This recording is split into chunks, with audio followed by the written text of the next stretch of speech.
let's talk Game of Thrones season 7 episode 3, um the Queen's Justice. A lot happened in this episode. I really love this. This is a really great episode. It's also one of my favorite of the series, and this definitely this season. Um, we had first meetings, reunions, battles, deaths. Um, there's a lot to talk about.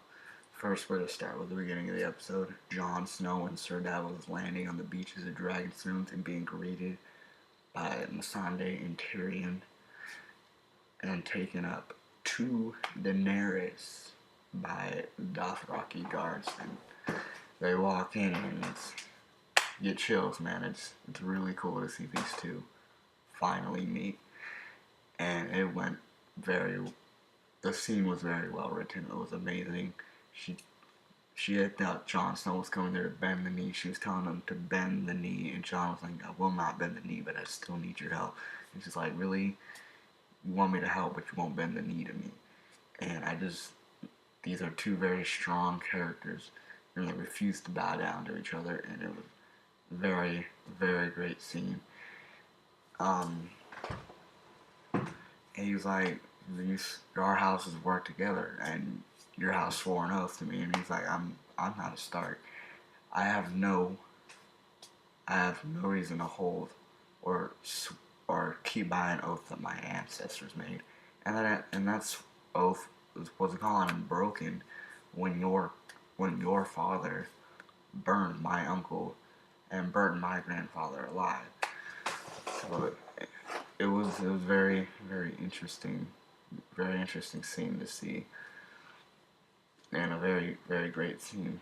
And then Dany's notified that Euron has basically just demolished their fleet, and she's not feeling too good about that. Theon, we see it, not much Theon, but very briefly we see him dragged out of the water. Poor Theon, guy can't catch a break. Yeah, poor Theon. Well, speaking of Theon, we King's Landing. Euron is quickly has become one of my favorite characters. I really love Euron Greyjoy. He is funny, he is menacing, and he's waving, just talking so much shit as he's dragging Yara through the streets of King's Landing, and he gets into the throne room. They're clapping, and he throws his gifts before Cersei, and Cersei's like, "You have sworn your allegiance to the crown," or something like that. And still, she'll give him what he wants, but he has to win the war first to make sure that loyalty is kept. There's an interesting dynamic between Cersei and Euron Greyjoy, but the dynamic that I like more and I find a little bit more fascinating is Jaime and Euron. He went up to Jaime and went, "Oh, can I get some tips?" And Jaime's like, "Oh, what are you talking about?" And then Euron's like, "Does she like it hard? Does she like it soft? Does she like a finger up the phone?" Dude is such an asshole, but he's so good. And that's why I love Euron Greyjoy. I just got to the part in the book where he's first introduced, and I'm loving his character more and more. But it doesn't look like it's gonna go good for Ellaria. She's tied in on the what's it called? In the dungeons. She's chained her and her daughter, and Cersei's a cold bitch. She's not gonna give Ellaria satisfaction of immediate death. She's gonna keep her alive until she just rots away. And not only that, but she's gonna be forced to watch how her daughter died, which could be, or has to watch her daughter die with the same poison that she used to kill Myrcella. So yeah, the Dornish are down. I think I'm not sure where Yara is. I think um,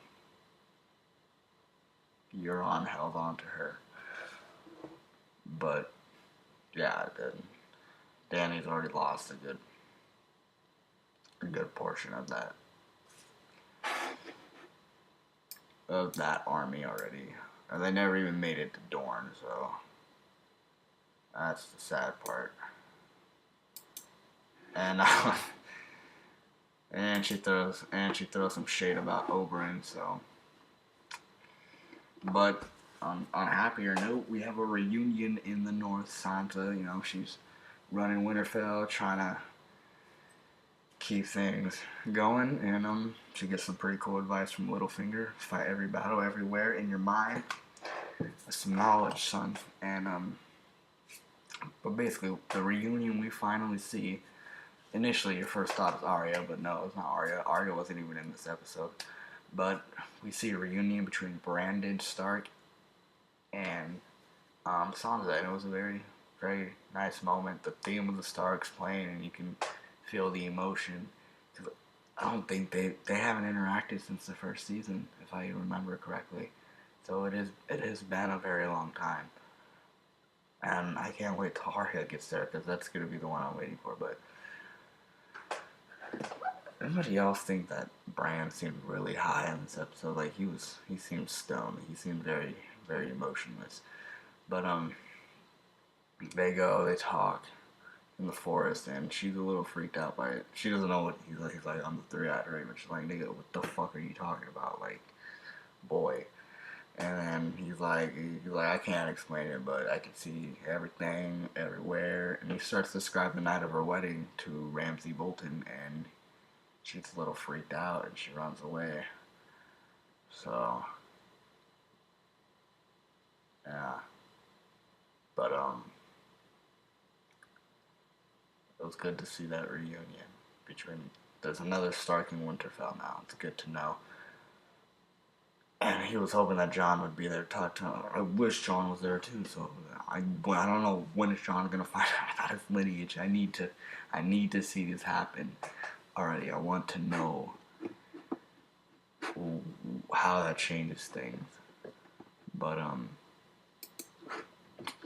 we have a little more to talk about Old Town. It looks like Jorah is gonna be okay. Successful surgery from Sam. He gets chastised for it, but Maester's like, you know what, man, you did a good job. You should be proud of yourself.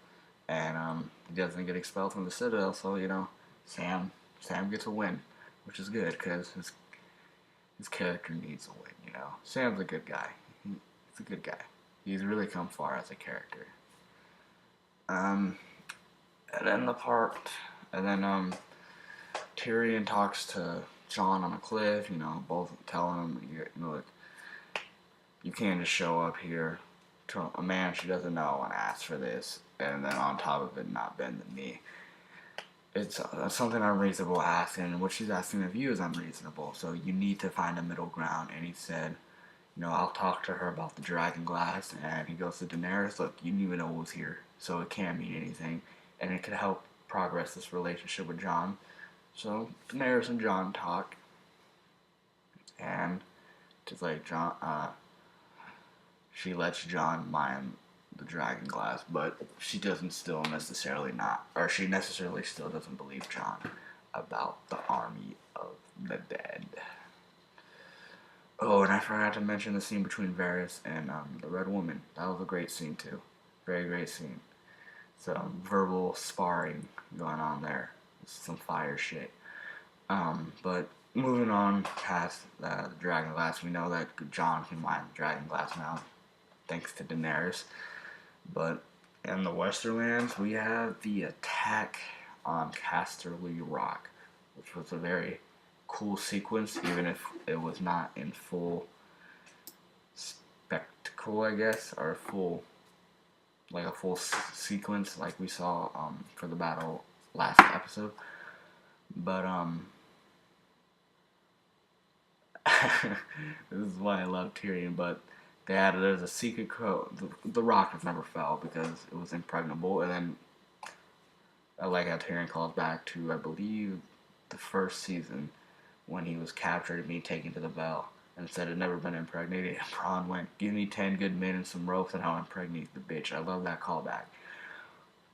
But Tyrion was given the lowest job of making the sewers for Casterly Rock because Casterly Rock was built by his father, Tywin, and he put a secret entrance in so he can bring in some hoes, which smart. You gotta have the hoes.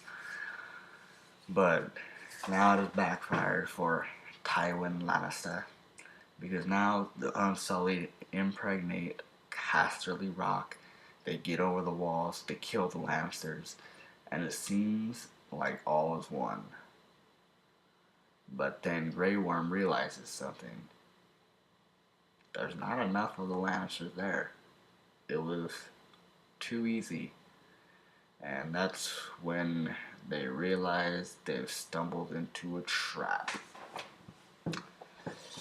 And yet again, fucking Euron, with his fucking fleet, sneaks up on the Unsullied fleet and fucks up more of the Targaryen ships. We are not Daenerys. It's not going well. That is 2 huge Lannister victories in 1 fucking week. Or in 2 fucking weeks. Like, when we started the season, everybody was like, this is going to be lame. Cersei doesn't have a fucking chance. But they've already lost 2 major battles. They didn't even make it to Dorne. And then they walked right into a trap on this one. Their fleet is practically gone. I mean, their allies gone already in two sequence of events, 2 battles. I know they still have the dragons in reserve. They still have the Dothraki, but it's not, as of now, looking good for Daenerys. So the reason why there weren't a lot of Lannisters at Casterly Rock is because the Lannister army is actually going to Highgarden, where another one of her allies are, unprotected, so they went where they weren't. Jaime pulled a Robb Stark. Throw it back to when Robb Stark did that at the Whispering Wood when he only sent 2,000 men to fight the Lannisters and his other 18,000 fucked them up. But when the Highgarden Olenna sees them from the tower, they kill all the Tyrells. Tyrell army gets just raped, basically. They got fucked up. Jaime comes up to Olenna. Olenna's a G. She owns up. She knows she's gonna die. She says, "So how's it gonna be? How's it gonna be?" Olenna is a great character. She really is, and the actor is great. And this was probably her best scene. This was a very great scene. Back and forth talking. She's talking about how Jaime really loves Cersei and how she might be the death of him. And they talk about the mistakes. And how they're going to pay back. And that's why Tywin didn't just take Highgarden when they ran out of gold. But it was a very, very interesting conversation. And she asked how she was going to die. And well, Cersei had different ideas, but Jaime, being the great guy he is, managed to just get her a quick poison. And she asked, "Will it hurt?" And he's like, "No, I made sure of that." And then she confesses to killing Joffrey. And Jaime's like, "What the fuck? What the..." That is probably the most savage way anyone's gone out. But that was pretty much the end of the episode, guys, and I really loved the episode, so I will see you guys for Season 7, Episode 4.